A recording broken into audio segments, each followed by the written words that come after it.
All right. Zach, if you come off video or on video. Hey, folks. My name is Andrew Farah. I'm co-founder and CEO of Density.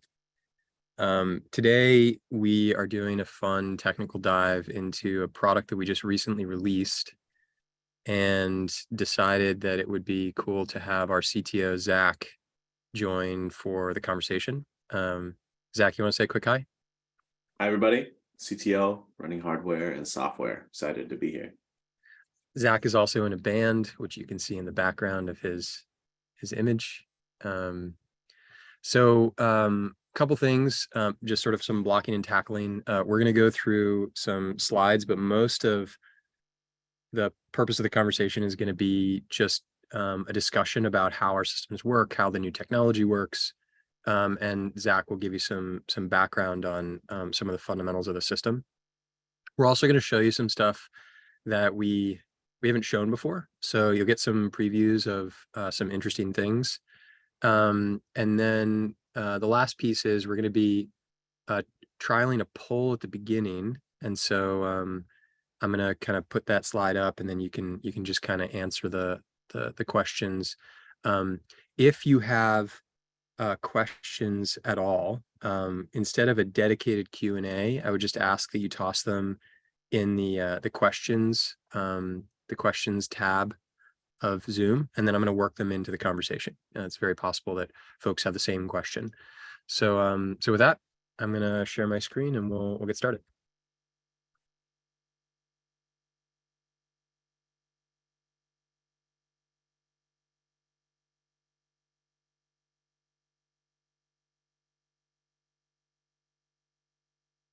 All right.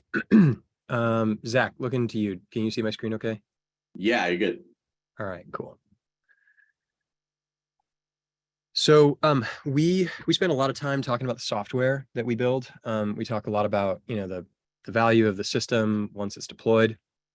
But one of the things that we care a lot about is the underlying infrastructure and the technology that allows us to do our jobs in workplace and measuring how people use buildings and offices.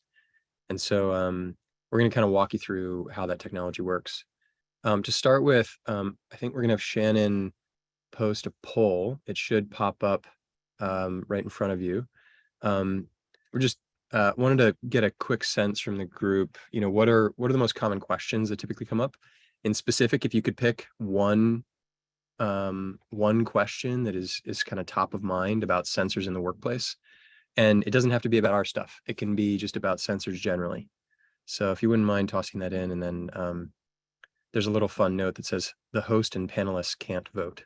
So I won't be participating in skewing this poll.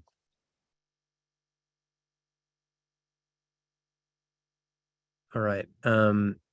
Shannon, once we have kind of results, maybe you can just ping me and I'll make sure I kind of run through some of the questions that came up. Okay, so we talk a lot about software. What you're looking at here is a new version of Atlas that will be available in days. I'm not going to give a specific date, but I would say very, very, very soon. This is a non-moving version of Atlas, but the latest versions of this system are really cool, and it allows you really remarkable visibility into the performance of how an office is being used, how a workplace is being used, whether or not meeting rooms run out, and when. We are not going to talk about this today. We are going to talk about the technology that enables us to do this type of precise measurement, which is the underlying sensors themselves. Okay, so Zach, what is open area long range? What is this? And how is it different? Yeah, it's a great question. So I have one right here. Sometimes it helps to see it in somebody's hand, so you know how big it is. So this is open area long range. You can think of it as an upgrade to our open area product. We have optimized the mechanical design and the radome, and we have optimized the radar transmit and receive parameters to get more coverage. So this is really meant as a product. It's redesigned for maximum range to allow us to cover the same amount of space with ever fewer sensors. That's what it is. You know, when you encounter hardware out in the world, it's, you know, you always see the logo and the little light and the nice housing, and, you know, someone holds it up and talks about how great it is. But there's a lot that goes into like making these systems. And so maybe Zach, you could just like, what is this as sort of just like a quick example of the type of work that goes into making sure these systems work properly? Yeah, we could probably spend way more time than we have talking about all the things we do to make sure the hardware works. This in particular is a thermal simulation. So evacuating the heat off of our radar chip to make sure that it has consistent performance, whether it's hot or cold. Your signal to noise and your receive quality usually gets worse as it gets hotter. So you want to make sure your chip doesn't get too hot. So that's what this picture is. But it's just one of the many things we do to simulate and to validate and to characterize the performance of our device so that we can be confident in the data that it collects, no matter what environment it gets put in. Yep. Who and what is this? And then I'll show the video. Yeah, this is a scissor lift, which we're very excited. We're very excited to have a lab big enough to need a scissor lift at this point. So this is our fairly new characterization laboratory. And this is where we do our range and our coverage and our data quality testing. And you'll see a video and you'll see a bunch of graphs. So it's probably a good enough intro, and then we'll get the details as we go. Yeah. So I'm gonna stop sharing. I'm gonna kick this over to Shannon, who can start the video. Oh, by the way, just sort of like this is sort of the awkward transition where we're actually going to play a video with audio. It's really short, but Robert, who's the primary speaker in the video, does a great job kind of summarizing how we think about characterizing devices, so or performance. So I'll kind of kick it to Shannon to play real quick, and then we'll jump back in.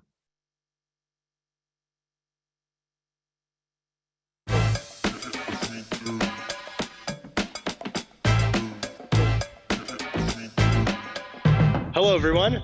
Welcome to Bellingham, Washington, and Density's Sensor Research Lab. I'm Robert Dudley, and I am the Sensor Research Lab Manager. And I'm here to bring you on a fun behind-the-scenes tour of our lab to see all the cool research that we do. Come along.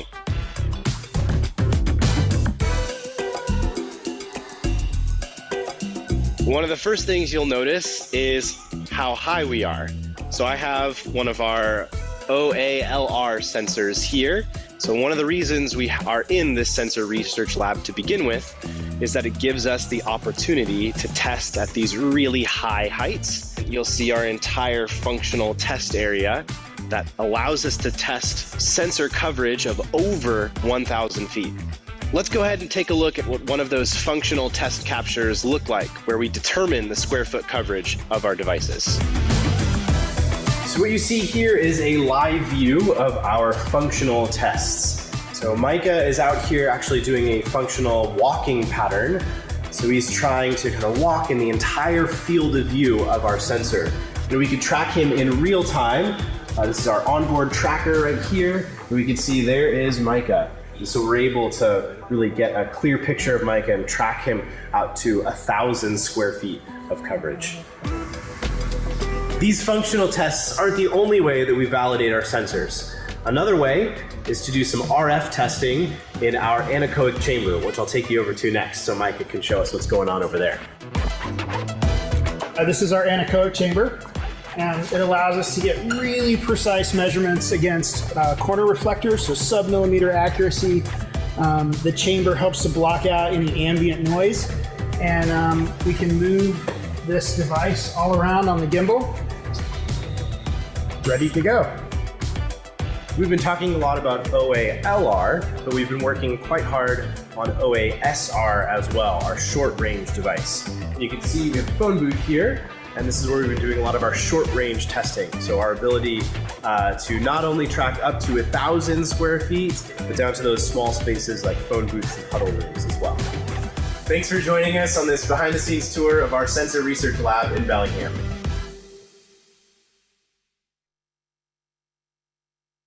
Cool. So maybe just like, what would you call out or underscore in some of that? They talked about a number of things. I know height was an important one, but can you just talk a little bit about the headlines and takeaways?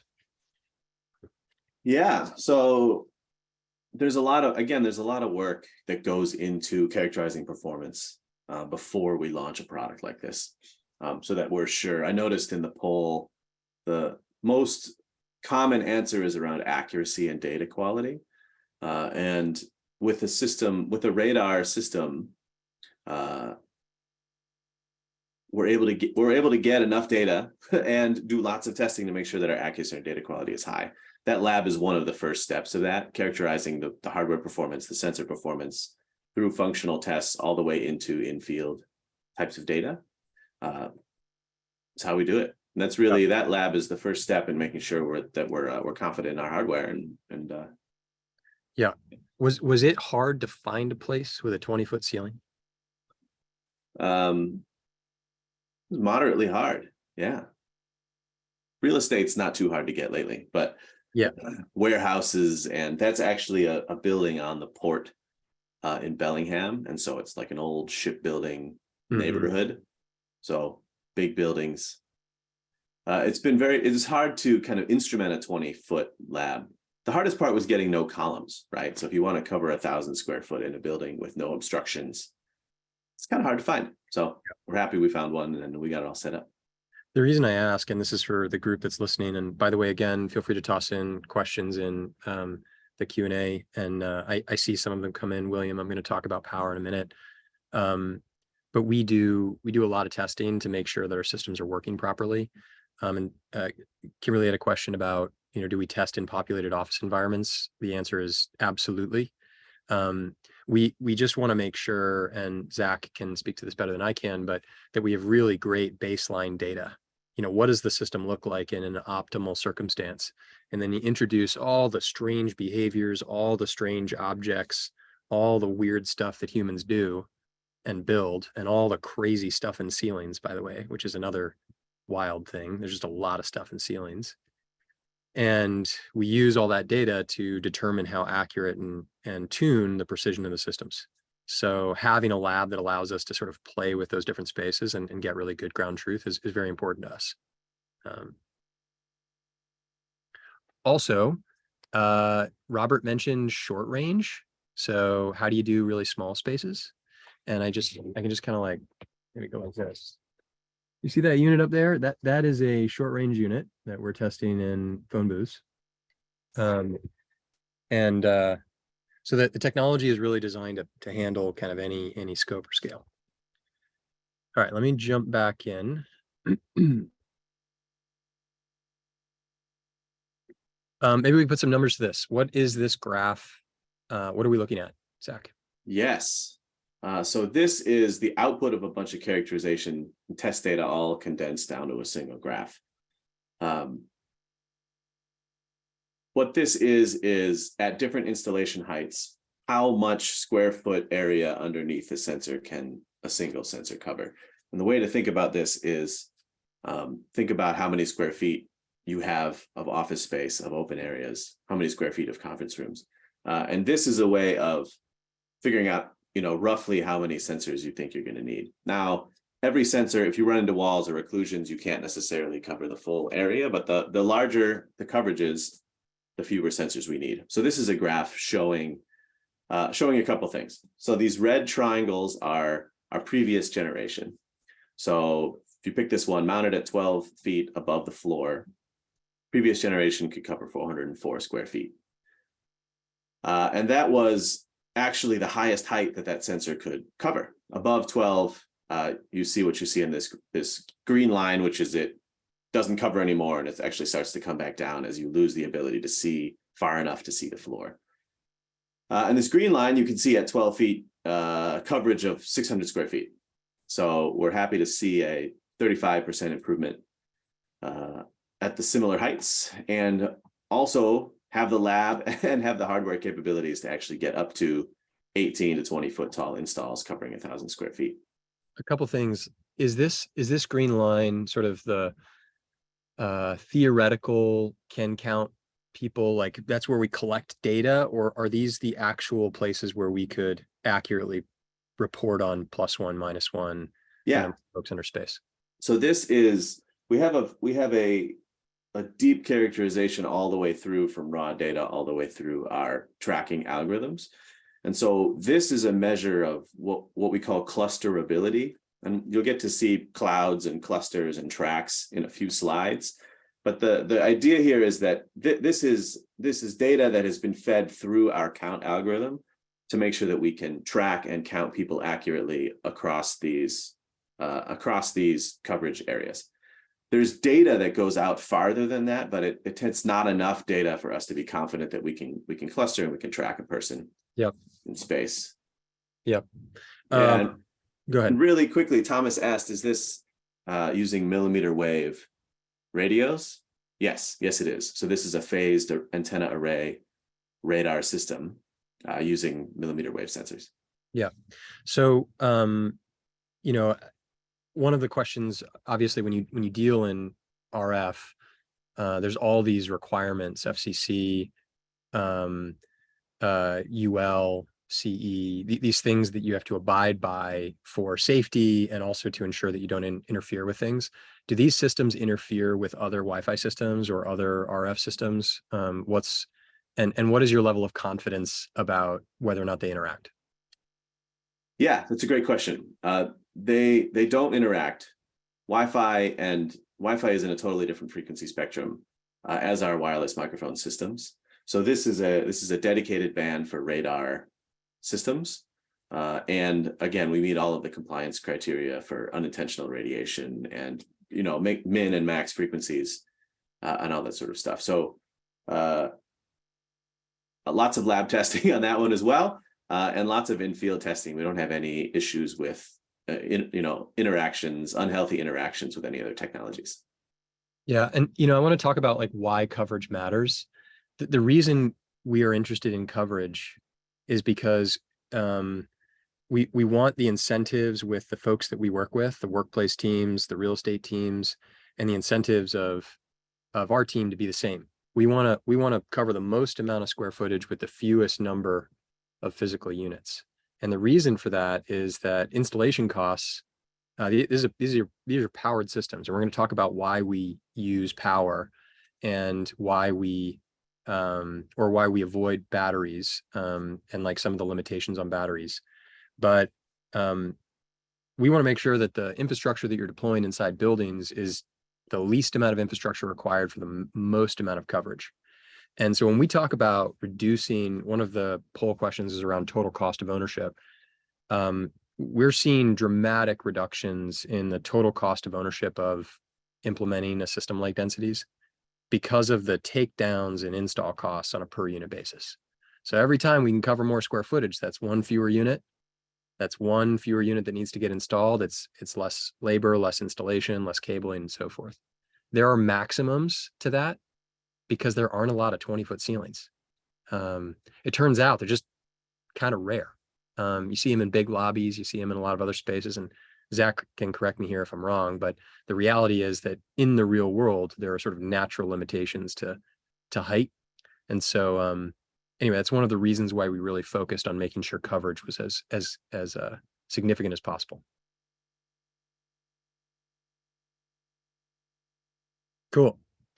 Okay, I want to shift to a quick sort of moving piece that I think will be helpful to show some of the data.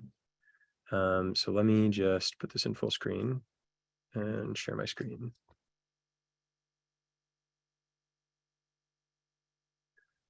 Okay, can you see my screen? I can see it. Is it just the video or is it a bit extra on the bottom?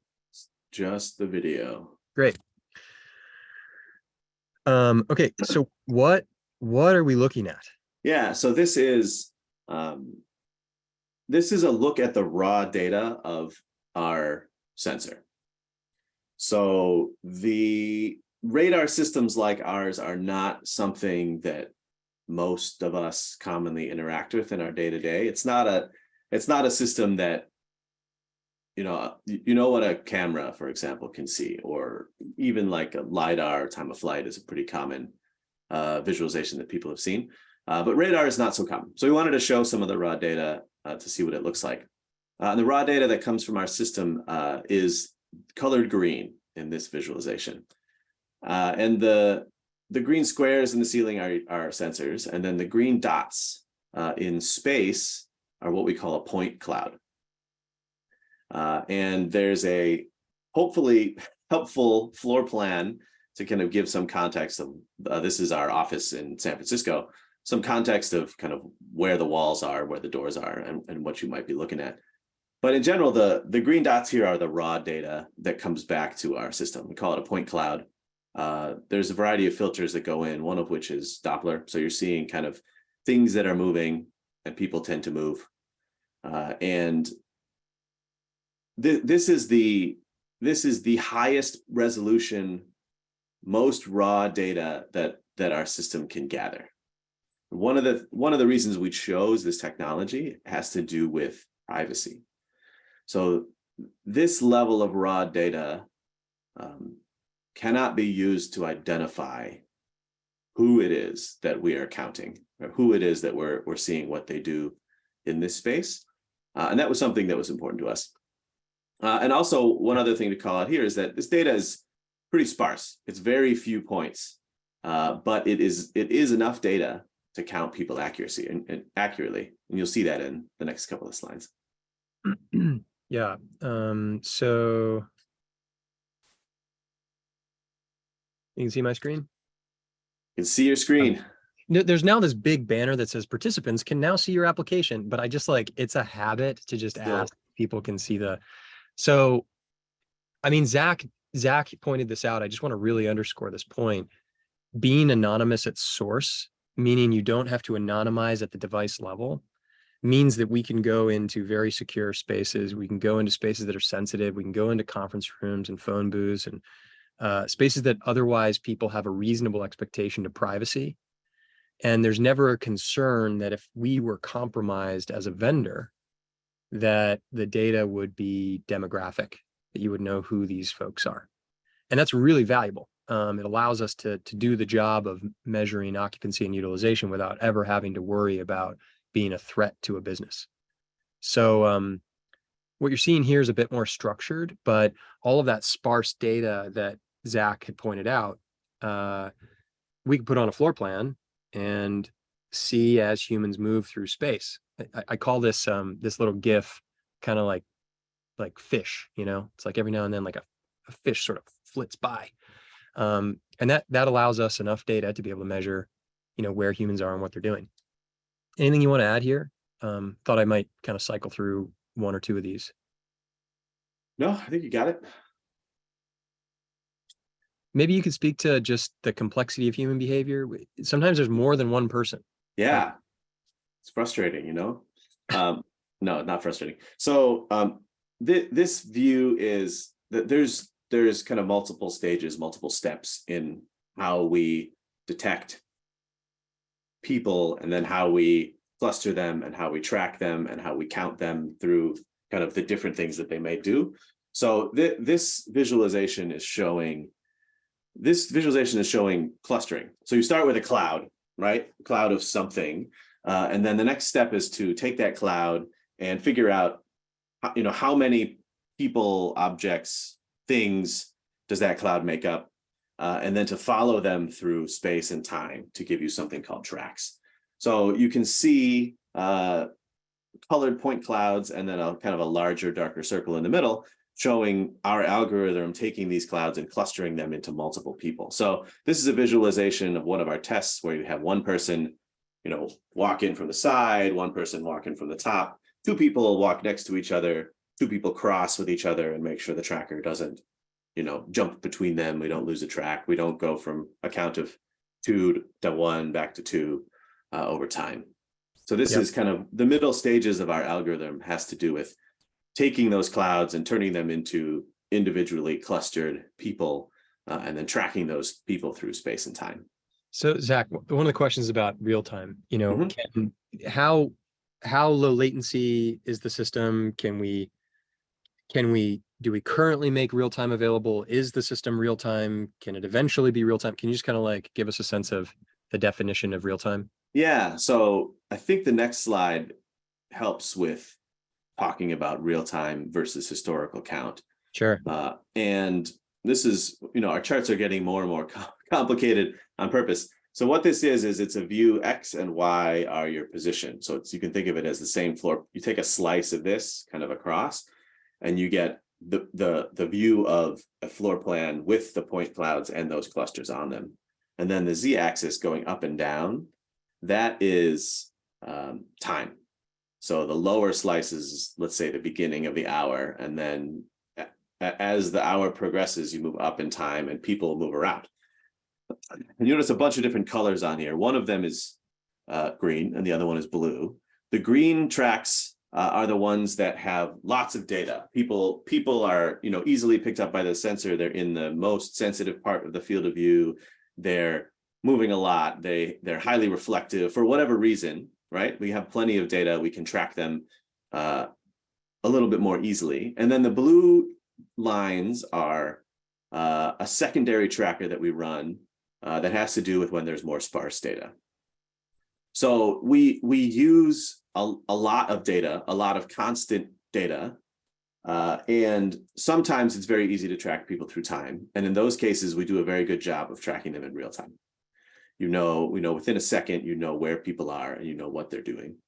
And some of the time in office environments, if you are behind a divider in your cubicle, or if you're sitting very still, we have a more sparse data set. And then we need a historical tracker that looks in the past, it looks in the future, and it creates these highly accurate tracks of people through space and time. But it needs more time context to get the accuracy one. So sometimes the real-time data is less accurate than if we take this historical context. And so we do have capability to do real-time tracking and positioning. And we find that we can increase the accuracy even higher when we do a kind of historical analysis after the fact, post-processing. Also, a couple things here. Most optical systems, when you hear the term optical sensor, what that is a camera.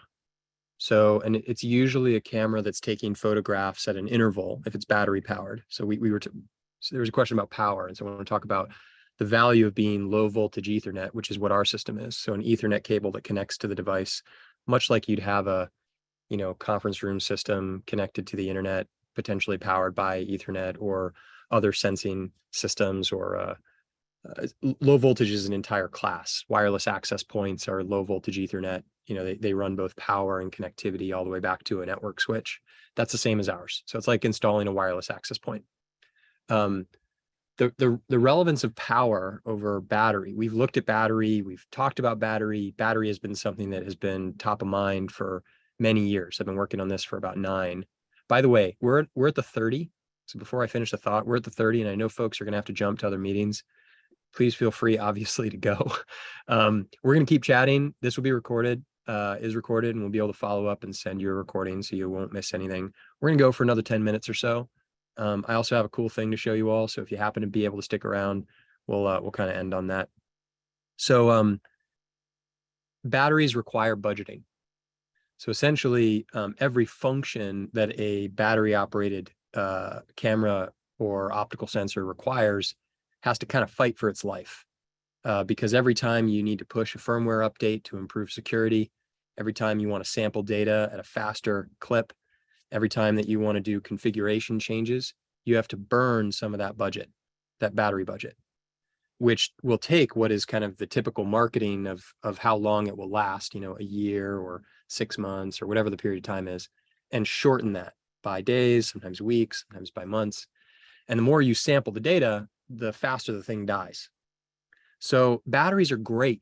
Battery operated optical sensors, battery operated optical cameras, great for temporary studies. Really bad as infrastructure. They are technically not infrastructure because you can't rely on them continuously. And what you're looking at here allows us to take a lot of data without ever having to worry about the power budget that we're using up to make sure that your data is very high quality and precise. I know one of the questions in the poll was around, answers was around accuracy and precision. We want to give perfect count. That's our objective. Real-time, accurate, anonymous, perfect count in every building ever made, in every building to be made, without invading privacy. That is a very hard thing to do. So what you're looking at here is an example of some of the heavy lifting we do in the background to count people. There are a couple of questions. Yeah, go ahead. Yeah, for Kimberly asking, do we test in populated office environments? Yes, this is a visualization of an office where people are walking around, they're sitting, they're working, they traverse between multiple rooms and they interact. So this is part of our, visualization of our office testing that we do. And we use ground truth observations to make sure that the algorithm accuracy, we can compare it against perfect count and make sure we're always getting better.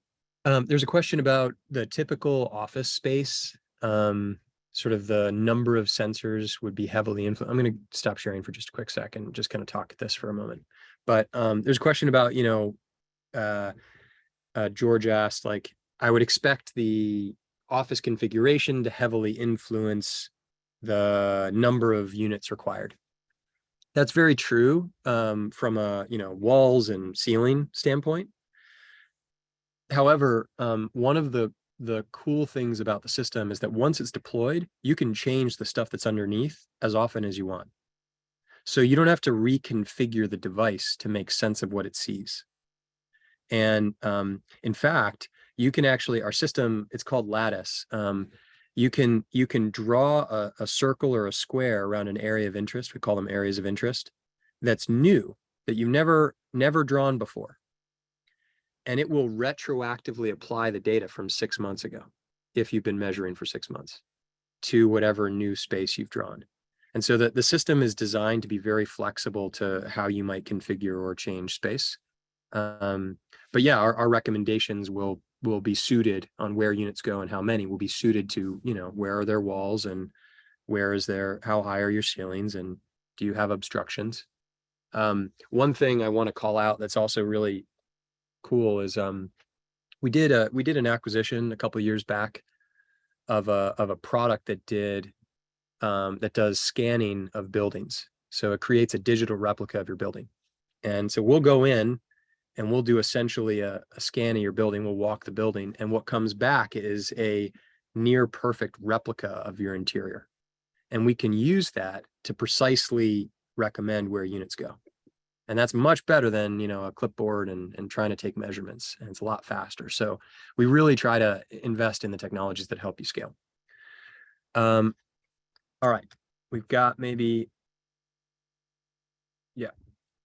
one or two more things. So anyway, systems are PoE. Talked a little bit about this already. And I thought I would show, one other piece. Let me stop sharing. And also make sure I go through some of these questions. One of the questions is about data storage and ownership. So what we measure is, if we measure an account's space, that's that account's data. Now we store that data on behalf of those customers, but we make all of that data available through our API as well. So we have a number of customers that have a large data lake where they like to compare CO2 levels and they like to compare other data sets against people count, which I strongly recommend because people count is highly relevant in the context of other systems. Utilization is highly relevant in the context of other systems. And so we really encourage and try to support pulling data into other databases and other systems so that you can make better use. And John, thanks for all the questions. I recognize your name is not Thomas, is in fact John. So thank you for clarifying that. Aaron asked about time and cost. What's the time and cost of installation per sensor? It really depends on your space. If you're in a union building, for instance, that's going to be a different process than if you're in a non-union building. But I would say we work very hard on behalf of our customers to get them best in class pricing for installation and deployment. So if you work with us, we don't, we really are trying to make sure that you can get up and online as quickly and as on whatever schedule you might need, and at the lowest cost as possible. We want you to have really high quality deployments, and we want you to make sure that you can rely on them. So we spend a lot of time on that. It should be, however, no different for the most part than doing instrumenting for wireless access points. Okay, I've got one more thing, and then we're going to kind of wrap. If you do have any other questions, we're about to close up maybe in another 3 or 4 minutes, so please feel free to toss them in. I hope we were able to give you a sense of just how all these systems work. Zach, is there anything else that you feel like you missed that you wanted to bring up before I kind of show one last piece? Let me check. The only one I think is John has one more question. How many objects and people can we track? Like all good, complicated engineering questions, the answer is it depends. It depends on how high, how much coverage, how much area we're covering. It depends on how, the activity of the people, how close they are to each other. Radar systems like this one with a point cloud, if you get objects too close to each other, the clouds merge, and then you have trouble determining whether that's 2 targets or 3 targets or 1 target, that sort of thing. And so what happens in really dense situations is that we may undercount by a few people, but in general, our algorithm isn't computationally limited in terms of how many things we can track, and you can get dozens of people under our sensor before we really start to struggle. Yeah. The other thing to call out is there a limit per square foot that the sensor can track? Our office cafeteria seems to always be densely packed. For what it's worth, I would say, let me just come back to the video. For what it's worth, we operate in a lot of cafeterias with very densely packed folks who are very close to one another. And if you look at the heat maps that the system produces, you can very clearly distinguish the number of humans inside the space. So I would say, Aaron, on terms of are there like physical limits? Definitely. There are physical limits to all systems. But practically for a use case around a densely packed cafeteria, it's not something you would run into as something that would limit your ability to analyze. It's actually really cool how humans like move around, and wild that we can see them over in a heat map. There's another question. These are great questions. We have a situation where we need to occasionally audit space utilization. Since we have so many buildings, each building can only be monitored during certain months and not 24/7. Can sensors be moved around? I think, so we work with a number of customers who, they've got 25 million square feet of space, and they're trying to understand like what the data essentially informs, like the strategy of real estate and the workplace experience or workplace teams. And I would say deploying a system like ours into buildings that you just want to temporarily monitor, I'd strongly recommend using a different system. Would love to work with you as a customer, but I would say we're not designed for, our vision for how these things work is that buildings are aware of how humans use them.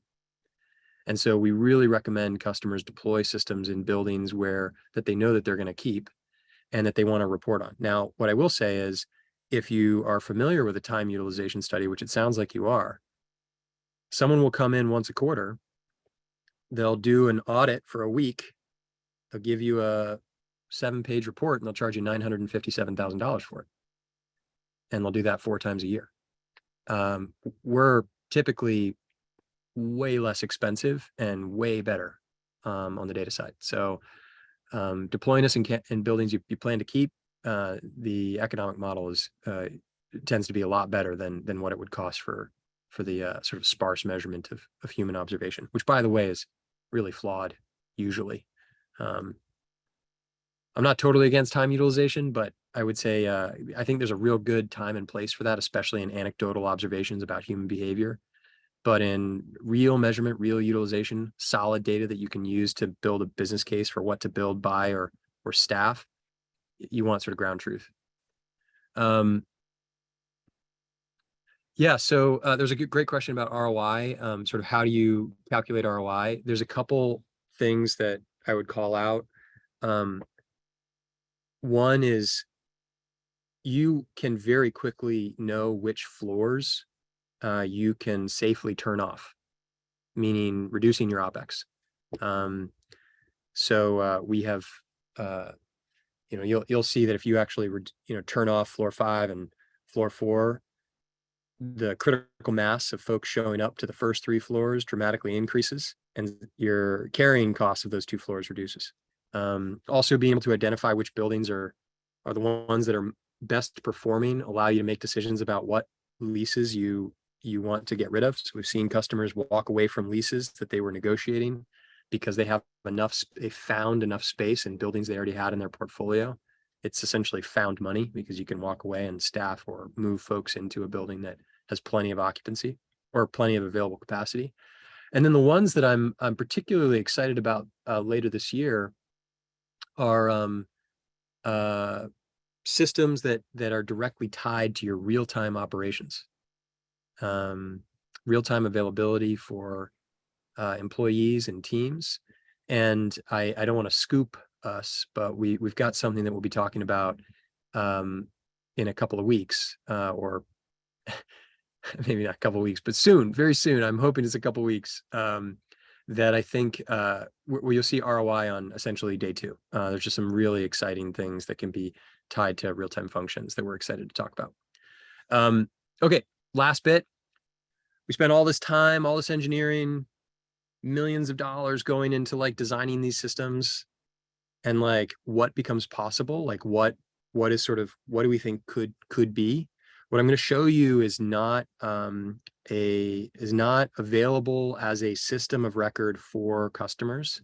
However, is real data of humans moving through space and what we would like to do with software. And so I'm going to show you that. It's just sort of like a short clip, and give you a sense of. For those who spent time with us, we really appreciate appreciate the extra drop off. So thank you so much for being here. I'm going to show you this real quick, and then we'll wrap up.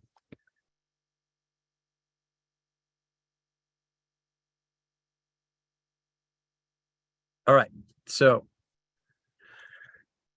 you can see my screen, I presume. So I have to ask the question. So what's cool about this is space is, should have dimension. Space has dimension. So we decided to put floor plans and stack them, and if we want to navigate a building, we should be able to navigate a building and actually see the building. Should be able to put that on a map so we can see where it is physically in the world. And, of course, if you know where all the spaces are, we should also be able to plot where the people go.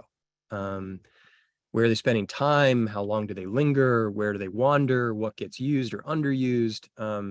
This is real data in a real piece of software. And what's cool is that not only do spaces have dimensions, but people have dimensions too. So we could start to understand how humans use buildings in a very real, visceral way. Now, I don't know that you're going to log into this every Tuesday and be like, I know what to do next. But I can say that this is very much what we believe the future of buildings will look like. Actual real data about human behavior that does not invade privacy, systems that are very low latency, that demonstrate exactly what's happening inside of a building that can then be used to make better decisions in operationalizing that building or in the design and construction of new buildings. So anyway, with that, I'll kind of stop and pause. Really thrilled that you're here. Appreciate you all spending some time. Zach, thank you for bearing with me on all of my questions.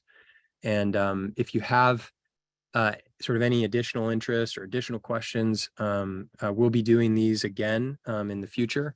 And I would encourage you to take a look at Open Area Long Ranges, the webpage on density.io that explains some of the background on Open Area Long Range.